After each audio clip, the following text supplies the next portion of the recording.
Okay အခုသင်ခန်းစာလေးရောကျွန်တော်သင်ခန်းစာ9ပေါ့နော်ကျွန်တော် logo ထည့်တဲ့နည်းလေး logo လုပ်တဲ့နည်းလေးပေါ့နော်ကိုယ့်ရဲ့ channel ကိုယ့်ရဲ့နာမည်လေးနဲ့ပေါ့နော်လုပ်တဲ့နည်းလေးဒီကျွန်တော်လုပ်ထားပြီးသားပုံလေးလည်းကျွန်တော်ပို့ထားပေးတယ်ပေါ့နော်အဲ့ဒါကိုမှကျွန်တော်ရဲ့ဒီဗီဒီယိုထဲမှာအစားထိုးထည့်မှာဖြစ်ပါတယ်အဲ့တော့အရင်ဆုံးကျွန်တော်ဘာလုပ်ရမလဲဆိုတော့ဒီနေရာလေးမှာပေါ့နော်အဲ့နေရာလေးမှာကျွန်တော်ထည့်မယ်နော်ပြီးတော့မှ photo ဆိုတာလေးကိုကျွန်တော်နှိပ်လိုက်မယ်နော်နှိပ်ပြီးရင်ကျွန်တော်ခုနကတော့ကျွန်တော်ဒီမှာလှုပ်ထားတဲ့ပုံလေးရှိရပေါ့နော်ကျွန်တော်အားလေးကိုကျွန်တော်ယူလိုက်မယ်ယူပြီးသွားရင်ကျွန်တော်ဒီမှာနော်ဒါလေးကိုကျွန်တော်အစဆုံးလေးပေါ့နော်ဗီဒီယိုအန်တီကိုကျွန်တော်ထည့်လိုက်မယ်โอเคနော်ရသွားပြီရသွားရင်ဒီမှာပေါ့နော်ကျွန်တော် mask ဆိုတာရှိရနော် mask အားလေးကိုကျွန်တော်နှိပ်လိုက်နှိပ်ရင်ကျွန်တော် cycle ဆိုတာလေးကိုရွေးပြီးနော်โอเค cycle ဆိုတာရလာပြီရလာရင်ကျွန်တော်ဒီမှာလေးတစ်ချက်ချိန်လို့ရရနော်ဒီနေရာလေးမှာသွားပြီးချိန်ရပါမယ်ဒါအဝိုင်းကကိုဘယ်လောက်ထိလုံမလဲပေါ့နော်ဒီမှာတွေ့လားဒီမှာအပုံလေးဒီမှာလွတ်သွားတဲ့လောက်ထိလေးကိုကျွန်တော်ရွေးလိုက်မယ်နော်ဒီမှာသူ့ရဲ့ပုံရှိတယ်နော်ချိုးလေးပြီးရင်ကိုယ့်ရဲ့နာမည်လေးလည်းပါသွားမယ်ပေါ့နော်ကျွန်တော်တို့ဒီအောက်ကဟာလည်းကျွန်တော် fade in fade out လေးပေါ့နော်သူက fade out လုပ်လိုက်ရှင်အရင်ဝါသွားတယ်ဒါလေးက fade in ထားတယ်ပေါ့နော်ဒီတိုင်းလေးပဲထားလိုက်မယ်နော်ကစားနေပေါ့နော်ဒါလေးတော့မလို့ပေါ့ဒါလေးပဲလုပ်လိုက်ပြီးရင်ကျွန်တော်အောက်ဆုံးမှာအမှန်ချစ်လေးရှိတယ်နော်အားလေးနှိပ်လိုက်မယ်နှိပ်လိုက်ရင်ကျွန်တော်တို့ရသွားပါပြီဒီမှာသူ့ရဲ့ logo အတိုင်းလေးပေါ့နော်အဝိုင်းလေးတိုင်းပဲရသွားပြီတွေ့လားအဲ့အားလေးကိုကျွန်တော်ဖိလိုက်နော်ပုံလေးကိုဖိလို့ရှင်ဒီမှာဒီလိုလေးပေါ်နေလိုက်မယ်အောက်မှာကျွန်တော် site အကြီးသေးဆိုရင်ကျွန်တော်လက်လေးနှစ်ဖက်နဲ့ကျွန်တော်ခြုံလိုက်မယ်ဆိုင်သေးလိုက်လို့ရတယ်နော်ကိုထားခြင်းတဲ့နေရာလေးမှာဒီမှာသူကထောက်ကလေးနဲ့သူပြပြီးတယ်နော်ဒီမှာအပေါ်ဆုံးမှာထားခြင်းလည်းရပါတယ်နော်ဒါကိုယ့်ရဲ့ဗီဒီယိုလေးထဲမှာထည့်ခြင်းလည်းရတယ်သူများဒါကိုယ့်ရဲ့ကိုယ်ပိုင်ပေါ့နော်ပြောမယ်ဆိုရင်တော့ကိုယ်ပိုင် logo အဲ့လိုမျိုးဖြစ်သွားတာပေါ့နော်ဒီလိုလေးရလာပြီပေါ့နော်ပုံလေးရပြီပြီးရင် logo နာမည်လေးကျွန်တော်ထည့်ခြင်းနဲ့ကိုယ့်ရဲ့နာမည်လေးပေါ့နော်အဲ့တော့အဲ့ဒါလုပ်ချင်ကျွန်တော် text တွေကိုသွားနှိပ်ရမှာနော်ဒါတော့ကျွန်တော်တို့ဒီမှာ title ဆိုတာလေးရွေးပြရပါမယ်ဒီမှာနော်တီလေးရေးတာနော်အဲ့ဒါ text ပါပြီးရင် title ဆိုတာကြီးပြီးရင်ကျွန်တော်တို့ဒီမှာရွေးလိုက်မယ်နော်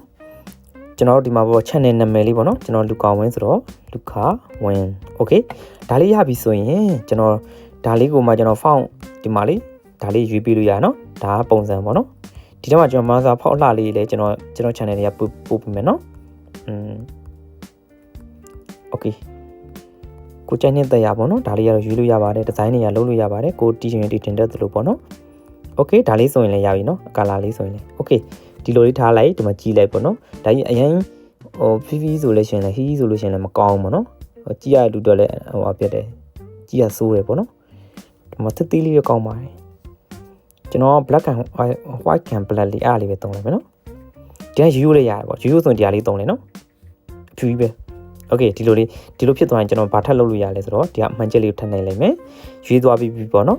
်ပြီးရင်ကျွန်တော်အစဆုံးလေးယူလိုက်မယ်ဒီမှာဒါလေးနှိပ်လိုက်တာနဲ့ view and ဆိုတာလေးပေါ်လာလိုက်မယ်နော်ပြီးရင်ကျွန်တော် opacity ဆိုတာလေးရှိရနော်အောက်မှာအားလေးကိုနှိပ်လိုက်နှိပ်ရင်ကျွန်တော်တို့ဘယ်လောက်ထိထင်းပါလဲပေါ့နော်ပပလေးပေါ်မစီရမယ်ဆိုရင်လည်းဒီမှာကျွန်တော်18 20လောက်ထိထားလိုက်ပေါ့နော်ကျွန်တော်ပုံမှန်15လောက်ပဲကျွန်တော်ထားတယ်ပေါ့နော်အရင်ထင်းနေရင်လည်းကြည့်ရတဲ့သူတွေပေါ့နော်အရင်နှောက်ယှက်ဖြစ်စေတယ်ပေါ့နော်ဒီလောက်လေးပဲထားမယ်ပေါ့နော်ဒါမိမိတို့ရဲ့နာမည်လေးကျွန်တော်ထည့်ရမှာဖြစ်ပါတယ်အစဆုံးပေါ့ကျွန်တော်ပါသွားပြီပေါ့နော်ဒါလေးရတွေ့လားဒါမှနည်းနည်းထင်းချင်ရင်ကျွန်တော် text မှာ color လေးထည့်လိုက်color လေးထည့်လိုက်နော်မတော်ပေါ်သွားတယ်လားဒါလေးဆိုရပြီနော်ဒီလောက်လေးဒါကျွန်တော်အစမ်းလုပ်ပြရတဲ့ပုံစံပေါ့နော်โอเคပြီးရင်ကျွန်တော်တို့ဘာတွေလုပ်လို့ရလဲရပါတယ်အောက်မှာနော်ကျွန်တော်တို့လ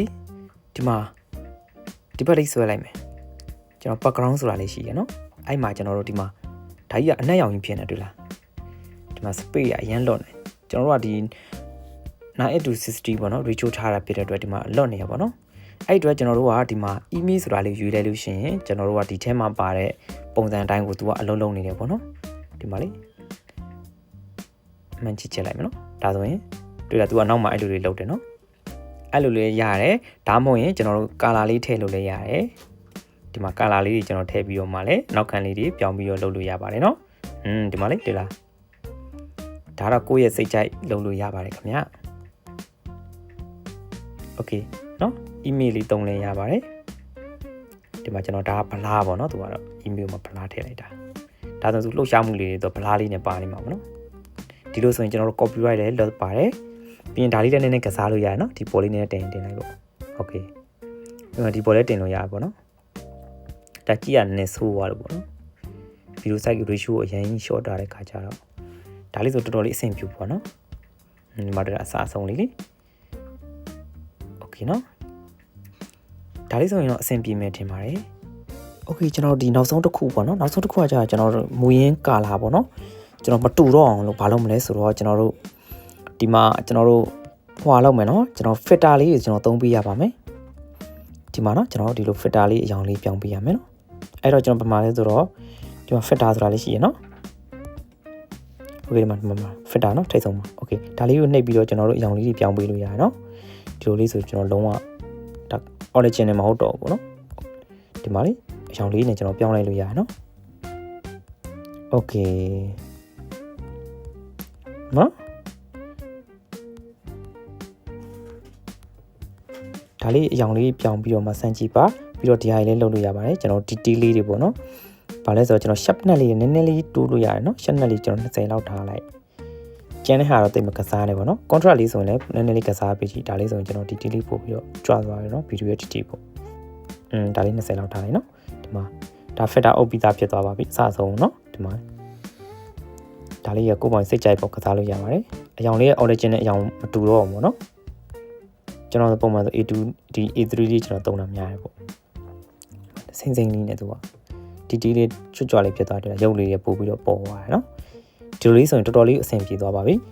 ဒါဆိုရင်တော့ကျွန်တော်ဗီဒီယိုလေးစေလိုက်အောင်ပါပဲနော်စေပြီးတော့မှမိမိတို့တင်မဲ့ဒီ Facebook ပဲဖြစ်စေကျွန်တော်တို့ဒီ TikTok ပဲဖြစ်စေကျွန်တော်တို့တင်လို့ရပါပြီနော် copyright လို့တင်လို့ရသွားပါပြီဒီပါ